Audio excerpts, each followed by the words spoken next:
Welcome back sa ating YouTube channel na Solving Math with Leonalyn.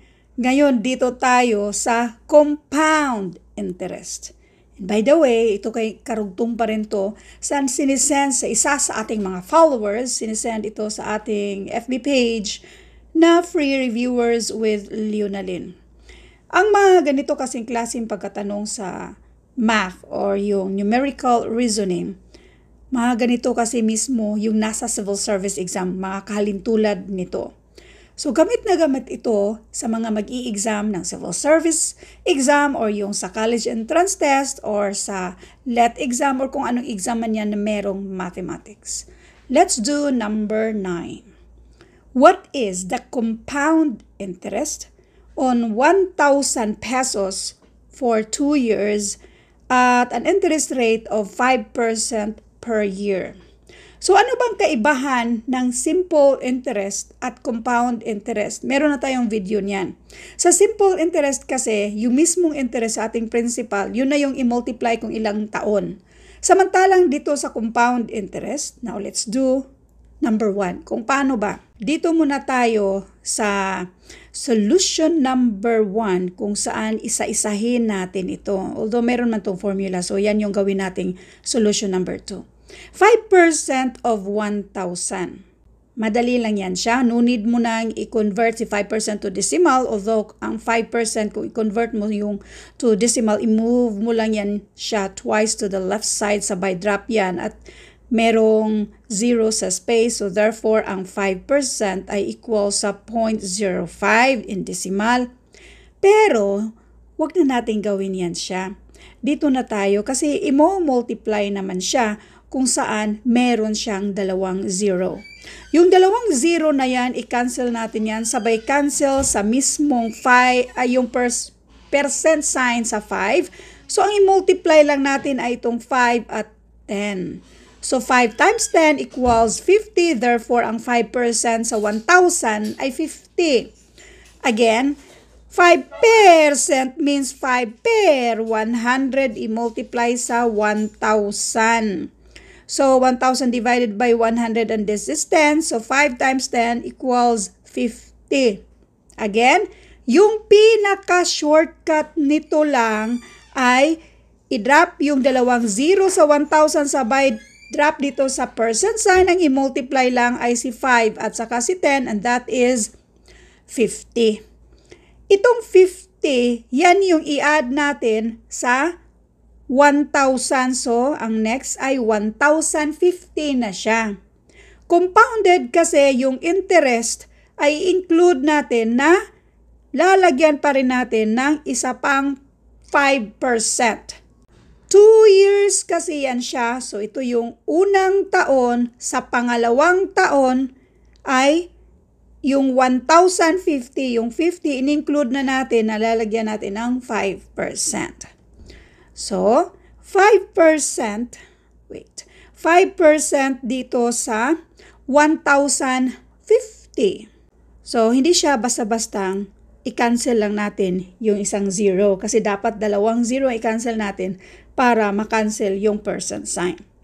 Kapag ganito, remember na yung 5% kung i-convert sa decimal, diba, dalawang move yan siya? So instead na dalawang move, isang move lang tayo kasi mag-cancel tayo na isang 0. Therefore, this is 0.5 at i-multiply natin sa 105. So isa-isahin natin itong 0.5 na i-multiply natin dyan. So this is 52.5. This is 52.5. Ano nga ba yung tanong? What is the compound interest daw sa 1,000 for 2 years na merong 5% per year? Ito lang ang i-add natin and this is 102.5. Yan na yung sagot, letter A. Now let's do solution number 2 kung saan gamitan naman natin yung formula. Yung formula na yung mismong amount, yung principal na i-multiply natin sa 1 plus yung rate, then yung number of times sa year natin yan let T para sa number of times. or time in years.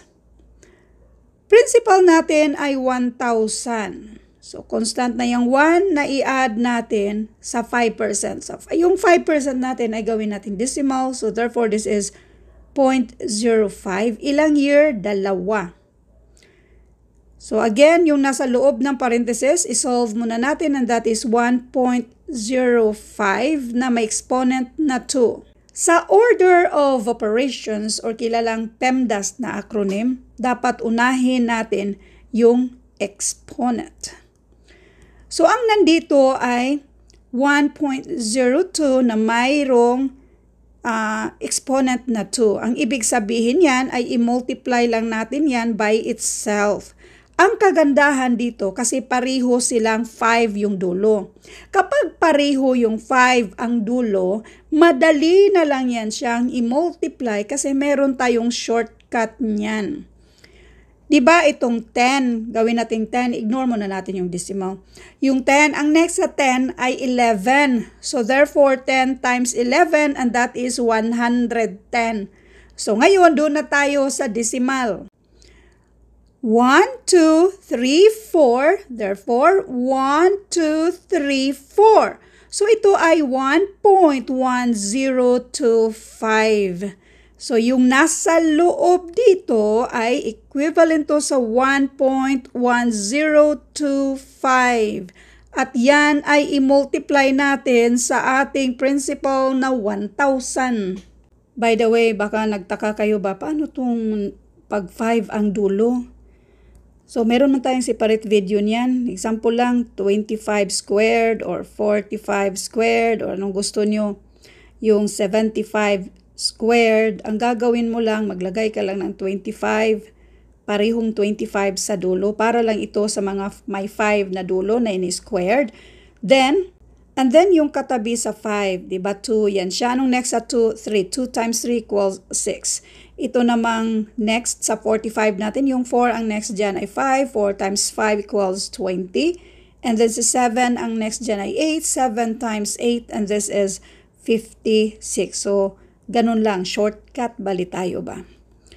So, ngayon, since itong si 1.1025, since 1,000 lang din naman ang i-multiply natin, i-move lang natin yung decimal. Ilan ang zero natin dito? 1, 2, 3. So, 1, 2, 3. Therefore, yung amount natin dito ay 1,102.5. Yung tanong, what is the compound interest? Ang interest lang man. So, ito lang yung interest, 102.5 kasi yung 1,000, yan yung mismong principal natin yan. So, ang sagot ay 102.5. Thank you for watching and all. I hope na meron kayong natutunan sa videong ito. Ito ang abangan nyo sa next. A mixture contains 40% alcohol and 60% water. How much water is there in 500 liters of this mixture? Pwede nyo i-comment kung meron kayong sagot nito. Thank you and God bless.